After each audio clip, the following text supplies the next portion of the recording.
Bizda qanaqangidir onlayn do'kon bo'lishi mumkin yoki umumiy do'konlarimiz bo'lishi mumkin va u do'konlarimizda filiallari mavjud bo'lishi mumkin. Bizni kall sentrimizga telefon qilib, har bitta filialdagi narx-navoni mijozlarimiz so'rashi mumkin. Bunda biz har bitta filialga alohida kirib o'tirib, uni narxini qidirganimizda ancha vaqt ketib qoladi. Shuni optimallashtirishga bitta drop down orqali filialni o'zgartirganda mahsulotlar narxini chiqadigan qilishimiz mumkin.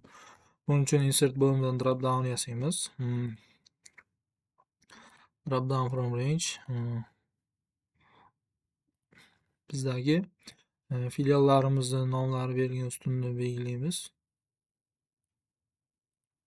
Okay. Advanced optionga o'tib error qilamiz. Mana bu yoqda filial nomini tanlaydigan bo'ldik. Endi bizga mahsulot nomlari kerak. Unique mahsulot nomlarini chiqaramiz. Endi ketdi.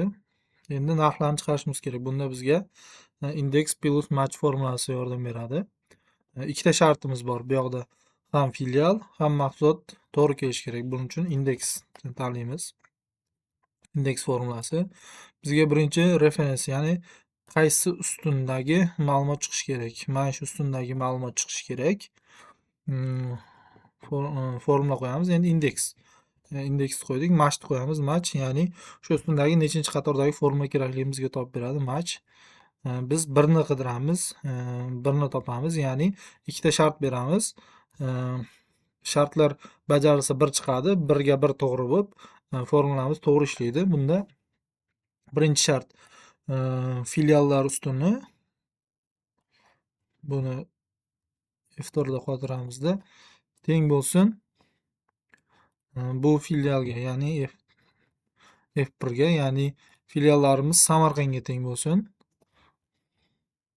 deymiz va ko'paytiramiz. Ikkinchi shart mahsulot nomlari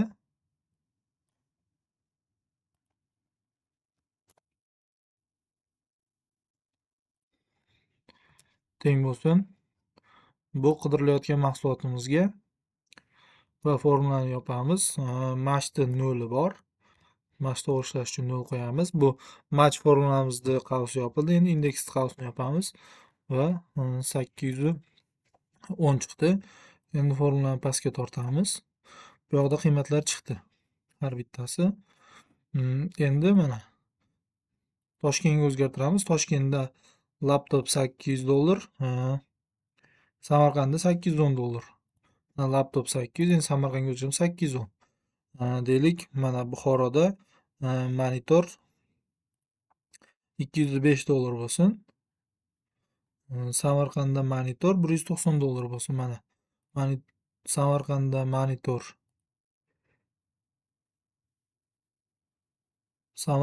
monitor Samsung 210.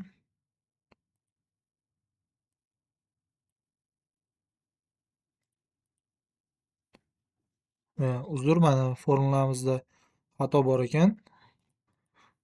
Bu oralig'imizdagi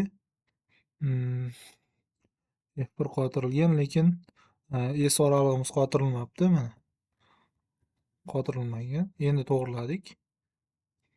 Mana formula, bu qiymatlar formula pastga tortganda o'zgarib ketmasligi kerak. Mana monitor Samsung Samarqandda $210. Buxoroda Samsung $205 bo'lyapti. Bu yoqda mana formulani Buxoroga o'zgartirsak, mana $205 bo'ldi. Ahamiyat beradigan joylarimiz shu ustunlar pastga tortganda o'zgarmaydigan bo'lishi kerak. O'shaning uchun formulani qotirib qo'yishimiz kerak.